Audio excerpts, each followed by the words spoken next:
وما ينظر هؤلاء الا صيحة واحدة ما لها من فواق، اور یہ لوگ بھی اب منتظر نہیں ہیں مگر صرف ایک چنگھاڑ کے، ایک ہی چنگھاڑ ہوگی ہماری طرف سے، ما لها من فواق، جس میں کوئی وقفہ نہیں ہوگا، یہ ایک مسلسل۔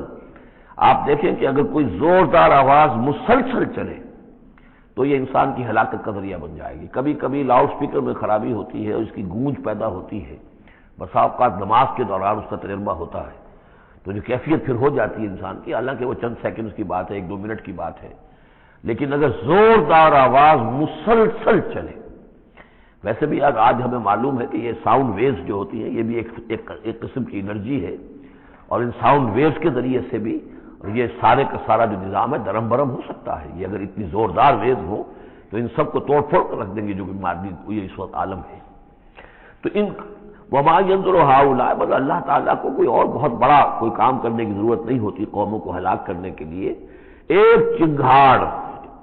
وما ينظر هؤلاء الا صيحة واحدة ما لها من فواق، لیکن وہ رکے گی نہیں، بیچ میں دم نہیں لے گی، مسلسل۔ وقالوا ربنا عجل لنا قطنا قبل يوم الحساب، اور وہ کہہ رہے ہیں، اور یہ وہ استہزاء کہا کرتے تھے کہ پروردگار یہ جو محمد کہہ رہا ہے صلی اللہ علیہ وسلم کہ ہمارا کوئی حساب کتاب ہونا ہے تو جو ہماری بیلنس شیٹ ہے وہ ہمیں ابھی دے دے، یوم الحساب سے پہلے ہمیں تو ابھی وہ ہمارا بتا دے کہ کیا ہماری بیلنس شیٹ ہے۔ قطنا، چٹھی ہماری، پچھلے زمانے میں جو چٹھے بنتے تھے، کاروبار کا سالانہ چٹھا بنتا ہے کہ یہ آمد، یہ خرچ اور یہ بچت۔ ربنا عجل لنا، جلدی دے دے ہمیں، لنا قطنا، ہماری چٹھی، ہمارا کریڈٹ اور ڈیبٹ بیلنس جو ہے بیلنس شیٹ دے دے، قبل یوم الحساب، اس یوم الحساب سے پہلے۔ اصبر علی ما یقولون، اے محمد صلی اللہ علیہ وسلم آپ صبر کیجئے جو کچھ یہ کہہ رہے ہیں۔ واذکر عبدنا داود، اور آپ تو ذرا تذکرہ کیجئے داود کا، ہمارے بندے داود کا، ذل عید، جو بڑی قوت والا تھا، انہ اواب، اور ساتھ ہی وہ بہت ہی رجوع کرنے والا تھا اللہ کی جناب میں۔ انا سخرنا الجبال معہ، ہم نے تو اس کے ساتھ پہاڑوں کو مسخر کر دیا تھا، یسبحن بالعشی والاشراق، جو اس کے ساتھ ہی تسبیح کرتے تھے اس کی آواز میں آواز ملا کر، شام کو بھی اور صبح کے وقت بھی۔ والطیر محشورا، اور پرندے بھی کہ جو جمع کر دیے جاتے تھے جو ان کے ساتھ مل کر حمد کے ترانے الاپتے تھے۔ کل لہ اواب، یہ سب کے سب اللہ کی طرف رجوع کرتے تھے، یا یہ کہ یہ سب کے سب رجوع کرتے تھے حضرت داؤد کی طرف، اور پھر داؤد جو ہے وہ گویا کہ ان سب کے ساتھ اللہ کی جناب رجوع کرتے تھے۔ وَشَدَدْنَا مُلْكَهُ وَآتَيْنَاهُ الْحِكْمَةَ وَفَصْلَ الْخِطَابَ، اور ہم نے اس کی جو حکومت تھی اسے خوب مضبوط کیا تھا، اور ہم نے اسے حکمت عطا کی تھی اور فصل الخطاب بھی عطا کیا تھا، یعنی فیصلہ کن بات کہنے کی صلاحیت، ایسی بات کہی جائے جس سے کہ لوگ سب مطمئن ہو جائیں کہ ہاں یہ بات ٹھیک ہے، فیصلہ کن بات ہو، دو ٹوک ہو، اور یہ کہ سب کے لیے موجب اطمینان ہو۔ وَهَلْ أَتَاكَ نَبَأُ الْخَصْمِ، اب یہ جو 3-4 واقعات اس صورت میں آ رہے ہیں یہ مشکلات القرآن میں سے ہیں۔ اس کی وجہ یہ ہے کہ یہ ہیں واقعات، لیکن ان کی یہاں پہ صرف اشارے کنارے میں قرآن نے تذکرہ کیا ہے۔ ان کی تفصیل کے لیے اگر ہم رجوع کرتے ہیں تورات کی طرف تو وہاں ہمیں کچھ قصے ایسے ملتے ہیں کہ جو انبیاء کی شان سے پوری طرح مطابقت نہیں رکھتے، لہذا ایک بہت ہی یوں سمجھیے کہ ایک ہمارے لیے شش و پنج کا مسئلہ ہے کہ مفسرین واقعہ تو اس طرح کا ہے، معلوم ہوتا ہے کہ کہیں کو خطا ہوئی ہے اور ہو جاتا ہے، آخر نبی اور رسول جو ہے وہ بھی سب اللہ کے بندے تھے، اور اللہ تعالیٰ کی طرف سے خصوصی حفاظت ان کی ہوتی تھی، وہ معصوم ہوتے تھے بئی معنی، یہ نہیں کہ ان کے اندر کوئی غلطی کا رجحان ہی کبھی پیدا نہیں ہو سکتا تھا، وہ تو اگر یہ رجحان ہی پیدا نہ ہوتا تو فرشتے ہوتے، پھر وہ انسان نہ رہتے، جب تک وہ انسان تھے تو اس رجحان کے پیدا ہونے کی نفی ہم نہیں کر سکتے، لیکن یہ کہ اللہ انہیں بچا لیتا تھا، روک لیتا تھا۔ تو وقت کے اوپر بچا لینا، روک لینا، جیسے حضور کے بارے میں آتا ہے کہ آپ اپنی وہ نوجوانی کے دور میں حضور فرماتے کہ 2 مرتبہ میں نے ارادہ کیا کہ وہ جو میلے ہوتے تھے جہاں پر کچھ وہ قصے کہانیاں ہوتی تھی، وہاں پر فوش گوئی بھی ہوتی تھی، شاعر جو ہے وہ ایسے ایسے اپنے قصیدے سناتے تھے، اپنے معاشقوں کی تفاصیل بیان کرتے تھے، تو 2 مرتبہ حضور کہتے ہیں میں نے ارادہ کیا کہ میں بھی ان میں جاؤں، دیکھوں کیا ہوتا ہے، وہاں پہ میں بھی شریک ہوں، لیکن دونوں مرتبہ یہ ہوا کہ فاصلے پر ہوتا ہوگا، ظاہر بات ہے کہ عین مکے میں تو نہیں تھا وہ، تو جیسے عکاس کا بازار جو ہے وہ ذرا فاصلے پر لگتا تھا، تو راستے ہی میں کہیں تھوڑی دیر آرام کرنے کے لیے بیٹھے ہیں اور نیند آ گئی ہے، ساری رات سوتے رہے، صبح آنکھ کھلی ہے، تو اللہ تعالیٰ نے بچا لیا کہ وہاں جانے کی شکل ہی پیدا نہیں ہوئی، حالانکہ ابھی نبوت آپ کو، ویسے تو نبی پیدائشی نبی ہوتے ہیں، نبوت تو حضور فرماتے ہیں کہ مجھے مل چکی تھی جبکہ ابھی آدم پھر کی روح جو ہے وہ ان کے جسد میں پھونکی نہیں گئی تھی، والعالم بین الروح والجسد، تو عالم ارواح میں بھی نبی کی روح جو ہے وہ تو اسی امتیازی شان کے ساتھ تھی۔ لیکن یہ کہ نبوت کا ظہور ہوا ہے جب آپ کی عمر 40 برس کی ہوئی ہے، لیکن اس سے پہلے بھی بچپن میں بھی اور لڑکپن میں بھی، اور اس کے بعد آگے جو ہے جوانی اور نوجوانی میں بھی اللہ پوری طرح حفاظت کرتا ہے۔ لیکن حفاظت کا مطلب یہی ہے کہ کوئی غلط بات کا ارادہ اگر پیدا ہو بھی جائے کسی وجہ سے، تو اللہ تعالیٰ ایسے انتظامات کر دیتا ہے کہ اس کی تکمیل کی نوبت نہیں آتی۔ اب یہ جو ایک واقعہ ہوا ہے حضرت داؤد علیہ السلام کا، اس کے پیچھے جو قصہ بیان کیا گیا ہے جو تورات میں ہے، وہ تو یہ ہے کہ ان کی بہت سی بیویاں تھیں۔ یہ جو تعدد ازدواج 4 کی پابندی تو حضور کی شریعت میں آ کر ہوئی ہے، ورنہ اس سے پہلے تو آپ کو معلوم ہے بادشاہ لوگ جو ہوتے تھے ان کے حرم ہوتے تھے بڑے بڑے، تو حضرت داؤد علیہ السلام کا بھی بڑا حرم تھا، بیویاں تھیں بہت سی۔ لیکن اسی اثنا میں انہیں کسی اور عورت کے بارے میں ان کے دل میں خیال پیدا ہو گیا، رغبت ہوئی، اس سے وہ شادی کرنے کی خواہش پیدا ہوئی، اور وہ کسی شخص کی کے نکاح میں تھی۔ اس خیال کا دل میں آنا جو ہے بس اس کے اوپر ٹوکنے کے لیے کہ تم کیا سوچ رہے ہو، یہ غلط بات سوچ رہے ہو، اللہ تعالیٰ نے ایک شکل پیدا کر دی۔ وَهَلْ أَتَاكَ نَبَأُ الْخَصْمِ، اور کیا تمہارے پاس آ چکی ہے 2 دعوے داروں کی خبر، یعنی کچھ لوگ آئے تھے جن کا ایک مقدمہ تھا، ان کی خبر۔ اِذْ تَصَوَّرُوا الْمِحْرَابَ، جبکہ انہوں نے دیوار پھلانگ کر محراب میں، حجرے میں جہاں حضرت داؤد علیہ السلام اللہ کی عبادت میں یاد میں مشغول تھے وہاں پہنچ گئے۔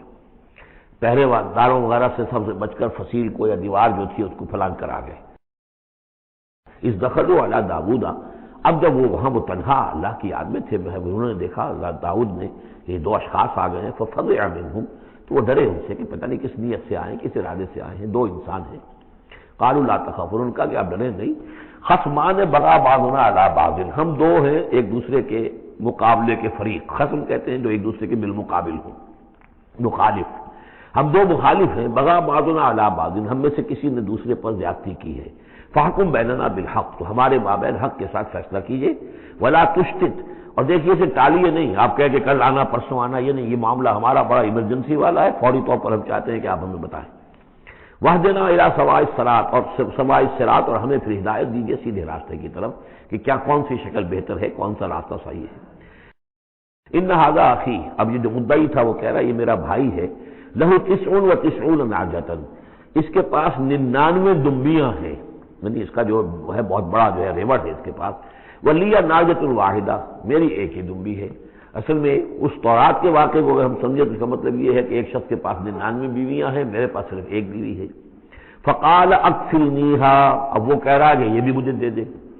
وعزنی فی الخطاب، اور اس نے مجھے دبا لیا ہے، یعنی دباؤ ڈال رہا ہے مجھ پر، پریشرائز کر رہا ہے، جو گفتگو کرتا ہے تو بڑے زوردار انداز میں کرتا ہے۔ قال لقد ظلمک بسؤال نعجتک الی نعاجہ، حضرت داؤد نے فوراً کہا کہ یہ تو بڑی ظلم کی بات ہے، واقعتاً اس نے بہت ظلم کیا تمہارے اوپر کہ تمہاری دمبی جو ہے اب اس پر بھی اس کی نظر ہے، اور وہ اس کو چاہتا ہے تم سے لے لے اور اپنی دمبیوں میں اس کو بھی شامل کر لے ریوڑ میں۔ وَإِنَّ كَثِيرًا مِنَ الْخُلَطَاءِ لَيَبْغِي بَعْضُهُمْ عَلَى بَعْضٍ، اور یقیناً جن لوگوں کا معاملہ مشترک ہوتا ہے، قریبی رشتہ دار ہوتے ہیں، قرابت دار ہوتے ہیں، جس کو پنجابی میں شریکہ کہتے ہیں، یہ شریکے والوں میں ہوتا ہی ہے کہ ایک دوسرے پر کوئی زیادتی کر بیٹھتے ہیں۔ وَإِنَّ الْخُلَطَاءَ كَثِيرًا مِنَ الْخُلَطَاءِ